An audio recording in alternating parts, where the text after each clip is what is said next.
Taip, nusprendžiau padaryti Tribano dekatloninį dviračio apžvalgą. Nes tiesiog nieko internete kaip ir nėra. Tai va, tai pernai metais kaip ir nusipirkau aš tokį dviratuką, ieškojau kažko tai. Tai nusprendžiau, kad tai paimsiu iš Dekatlono, nes dėvėto tiesiog nesinorėjo man imti. Tai aš pagalvojau, kad aš noriu kažkokį naują, bet tų pinigų kažkiek tai irgi nėra, tai tiesiog kažką tai per viduriuką.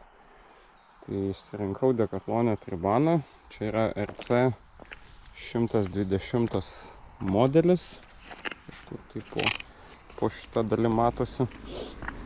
Didžiausias dydis paimtas ir mano ūgis 1,86 m, tai man pats didžiausias jų dydis XL buvo pats tas. Tai šiai dienai su juo yra numinta 2000 maždaug kilometrų, tai plius minus, netgi gal ir šiek tiek daugiau jau. Tai per šitą laiką galima pasidalinti ir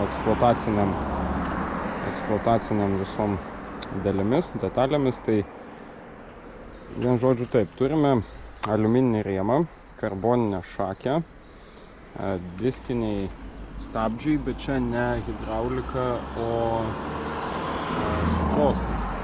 Tai va, tai gal šiek tiek nėra to tokio staigumo, stiprumo, bet pilnai užtenka, tiek priekiai, tiek gale yra hidraulika. Tada turim 2 žvaigždes priekiai ir 8, kiek atsimenu, tai 1, 2, 3, 4, 5, 6, 8 gale. Ir tada dar ką turim, tai mikrošifto priekinę galinę sistemą ir taip pat mikrošifto yra rankenėlės perjungėjai. Mikrošiftas. Tai vat, kai pirkau, čia buvo uždėtos plentinės padangos, siaurutės, plonutės, bet šitas dviratis pozicionuojamas yra kaip turistinis toksai pusiau plentinukas. Ir taip, netgi galima ir tokį kaip gravelį pasidaryti, Dekatlonas tą netgi kaip ir pats neneigia. Tai va, tai pirma buvo nuimtos tos padangos siauros, uždėtos gravelinės, bet kadangi važiavom daugiausiai plentų, čia aplink Lietuvą darėm tokį tripą, tai mano tos padangos buvo tikrąja to žodžio prasme suėstos maždaug po 300–400 km. Trečioji dienoje aš jau pamačiau, kad iš jų nieko neliko, nors gal tai buvo vienas iš pigesnių irgi Dekatlono modelių, tai man ir nepasiteisino. Sustojau ne pačioj geriausiai vietai, įsivaizdavau, kad čionais tokių čia nebus. Gerai, sakykim. Tai va, dabar iš pliusų tas, kad čia yra tvirtinimo taškų tikrai gan nemažai. 2 čia gale. Čia turim tvirtinimo tašką, tai aš tokią KTM bagažinę pasistačiau. Prieš tai turėjau ant balnelio tvirtinamą bagažinę, bet nusprendžiau, kad tokios noriu, tai pasistačiau tokią. Tada čia iš priekio matosi, kad yra kažkoks kaip sriegis. Pačiam ant priekinės šakės. Ir priekiniai šakiai va čia apačioje yra sriegis, kas irgi yra faina. Galima bandytis kabinti ant priekio irgi krepšį. Nors aš iš priekio nesu fanas kabinti, nes labai mėto vairą. Nežinau, labai muša man per greitį, aš nesu mėgėjas, bet jeigu yra kas mėgsta, tai ok. Ant vairo priekio kažko irgi labai nekraunu.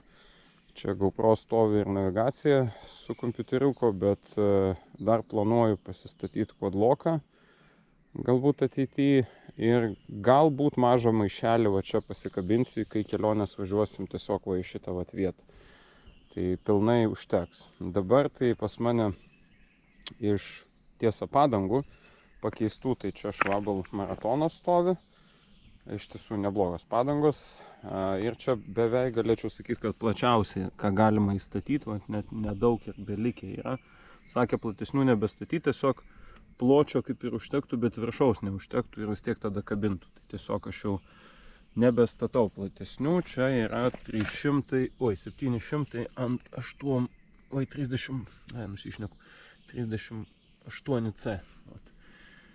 Tai priekis ir galas yra toks pats, tik tais, kad gale stovi Vittoria Revolution, tai čia iš Decathlon'o pirktos, nes, kaip sakiau, aš suvariau savo padangas. Dabar iš tokių kaip minusų, tai iš minusų yra tai, kad čia nebuvo nieko nuo Shimano.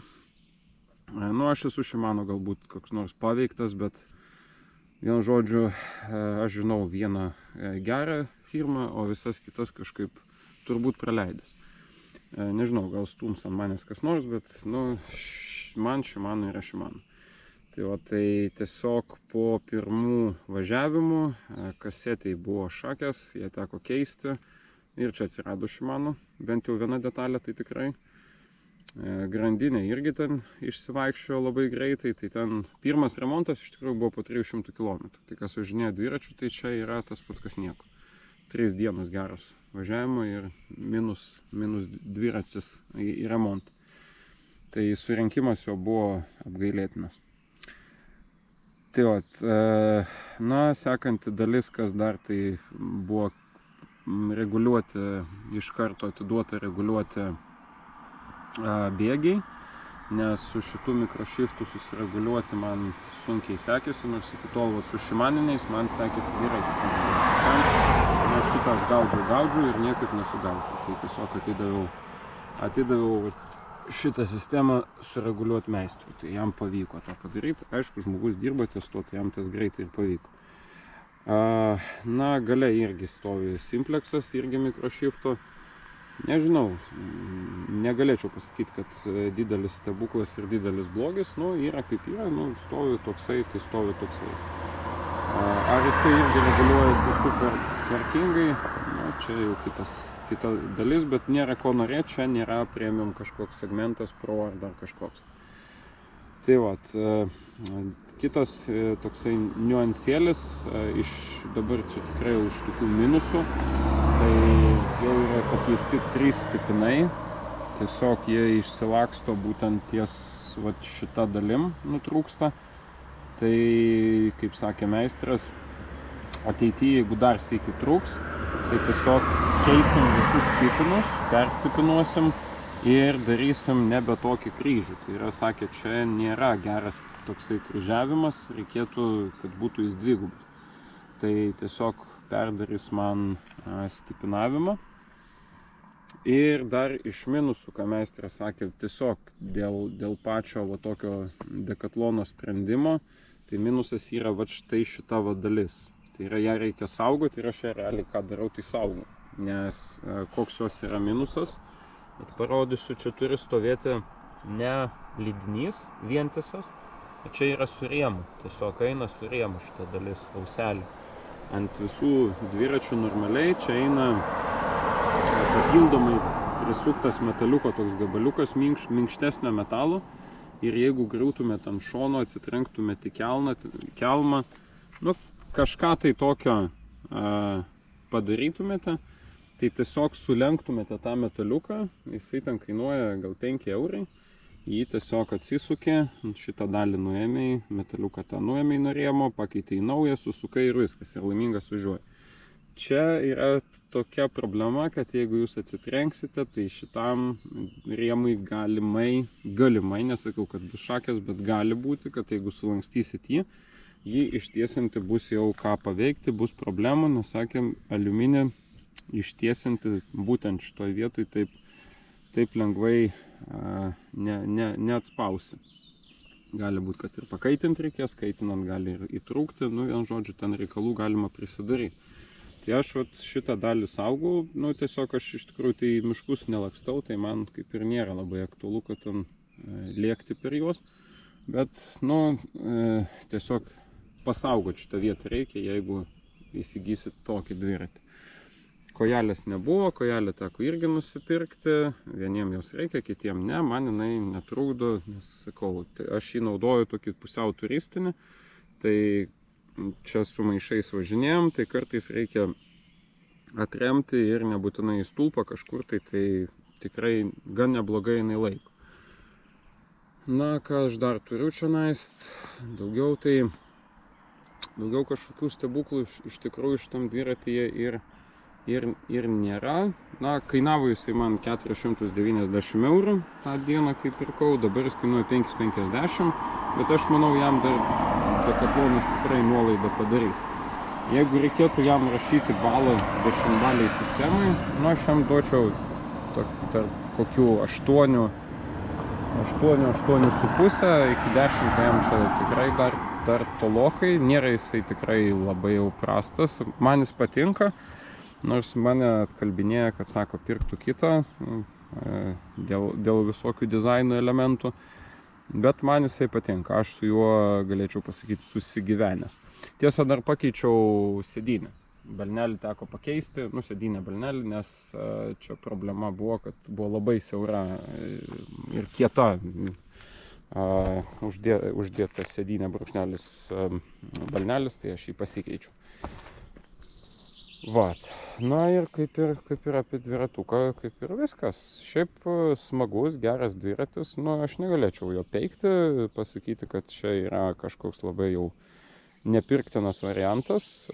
Kas nori nupirkti taip iki 500–600 eurų gravelį, tai tikrai galima pirkti, tiesiog. Taigi, verdiktas pirkti verta. Už 500 eurų, tai tikrai naujas dviratis, gan geras, tvirtas. Na, ko tik tais gal pasakyčiau reikėtų nevengti, tai jį nusipirkus iš karto jį atiduoti į servisą. Žinau, galite pardavėjui, bet aišku, pardavėjas sakys, kad na, čia viskas su juo ok, tai galite nuvežti tikrai. Aš, pavyzdžiui, vežiau iš karto į kitą, nes man nepatiko, ką pardavėjas ten pasakė, kad ten viskas tvarkoj, nes galinė stebulė jinai yra vaikščiojanti ir tikrai turi suktis tiesiai, o ne aštuonkę vos nepiešti. Tai vienu žodžiu, aš atiduočiau jį iš karto dar sykį perrinkimui, kad suteptų viską, nes irgi mazgai buvo nesutepti kai kurie, vienu žodžiu, nestumsom pardavėjo, bet yra tam tikrų niuansėlių. Tai va, tai už tą kainą jis tikrai atidirba. Na, aišku, nereikia nieko norėti, jis yra toksai pusiau biudžetinis, taip kad jį reiks investuoti, tikrai reiks.